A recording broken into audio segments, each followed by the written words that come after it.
There's got to be more than going back and forth, doing right to doing wrong. We were taught that's who we are. Well, get in line right behind me. You along with everybody who's thinking there's worth in what we do. Hi, my name is Jennifer Thomas and I'm a member of Salem.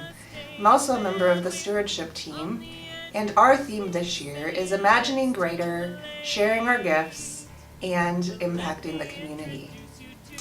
It's about grace-filled, spirit-led generosity.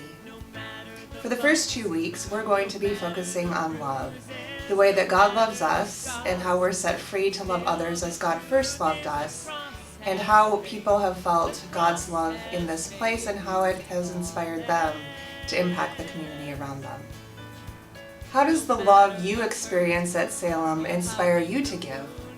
The love I experience at Salem inspires me to give my talents because I know that no matter how well I do while reading or singing for the congregation, I know that I'll always be loved and supported and that I can do it for the glory of God without judgment. The love I experience here has inspired me in lots of ways.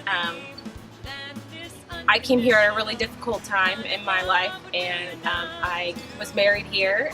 We have a big, huge blended family that gets a lot of looks everywhere we go, with some unusual personalities, and here we don't. And I think that seems like a really small thing, but it really isn't. For us, it's a place we can just settle in and be who we are, each of us, and all of us together, and that really inspires me to be that for other people in other places. So whether that's other kids with disabilities, we have one on the spectrum, and she sits backwards in her pew and stares at everyone behind us and waves, and I never get a second look from people for that. So it's something that I take with me when I leave here and remember, so that I can be that accepting person for other people. So 17 years into raising a child with a disability, love very often for me looks like not just acceptance, but celebration of who she is. And this place has been that and more in many, many ways. But one that sticks out for me is when she was confirmed and gave her faith statement. She did hers in a PowerPoint. She's not comfortable talking in a crowd.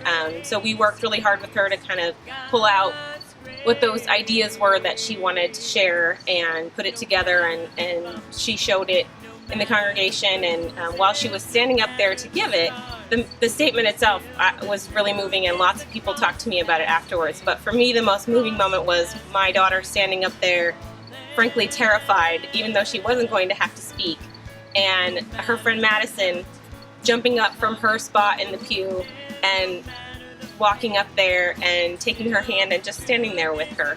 For me, that's, she didn't console her, she didn't tell her she could sit down, she stood with her, and she stood with her the whole time, and then when it was all done, they walked back to the pew together, and that's, for me, that's a picture of what our life here at Salem has been. We all have incredible stories to share, so we'd like to challenge you to share the stories you have of the way that God's love has impacted you through the community here at Salem. We invite you to share those stories with one another, with your family, maybe with coworkers, or a friend or a neighbor. If you'd like to share it more publicly here at Salem through video, please email Megan Harmison. You can find her email address on the website or in the bulletin. Thank you for sharing your story.